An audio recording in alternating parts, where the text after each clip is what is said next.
정치에 입문한 지 1년도 되지 않은 정치 신인으로서 윤석열 대통령이 앞으로 풀어야 할 숙제는 적지 않습니다.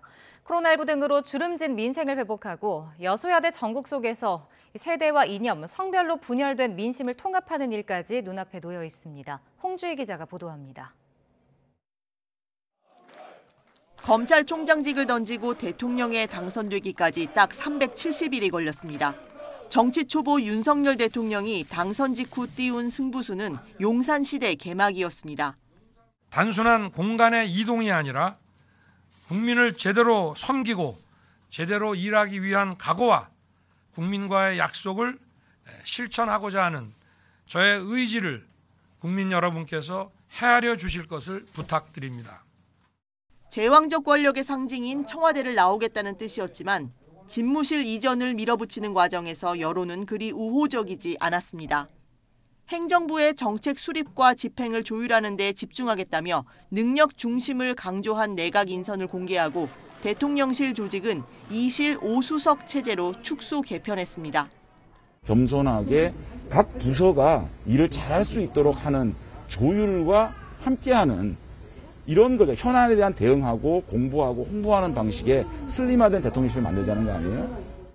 그러나 인선 발표 후 성별과 연령, 출신 지역에 대한 고려가 없다는 비판에 직면했습니다.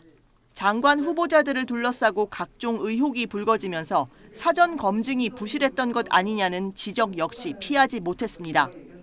지지율이 50% 아래로 내려간 상황에서 출범하는 새 정부. 윤 대통령이 앞으로 풀어야 할 과제는 녹록지 않습니다.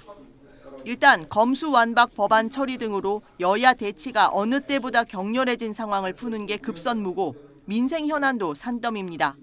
특히 인수위는 지난 2년간 코로나19에 따른 소상공인의 손실 규모가 54조 원에 이른다고 추계했는데 구체적인 보상 방식은 아직 정해지지 않아 논란이 될 소지는 여전합니다. 코로나로 인한 자영업자 소상공인들의 빈곤 탈출 방안을 저희가 신속하게 좀 수립을 해야 될 것 같습니다. 주택 공급을 늘려 집값을 안정시키고 부동산 세제를 개편하는 것 또한 윤석열 대통령이 내세운 민생 공약입니다. 이와 함께 새 정부 초기 북한이 미사일 발사와 핵실험 등을 본격화할 수 있다는 점도 문제입니다. 북한의 도발을 억제하면서도 남북 관계 긴장을 완화할 방안을 찾아야 합니다. 현재 북한이 사실상 주도권을 행사하고 있죠.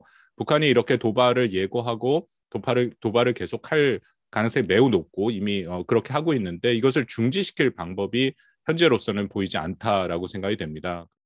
지난 대선에서 윤석열 대통령은 역대 가장 적은 표차로 승리했습니다.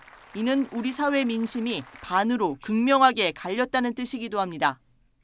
무엇보다 여소야대 국면에서 거대 야당의 협치를 이끌어내는 게 필수적인 만큼 국민 통합을 이뤄내는 데 새 정부의 성패가 달렸다고 해도 과언이 아닙니다.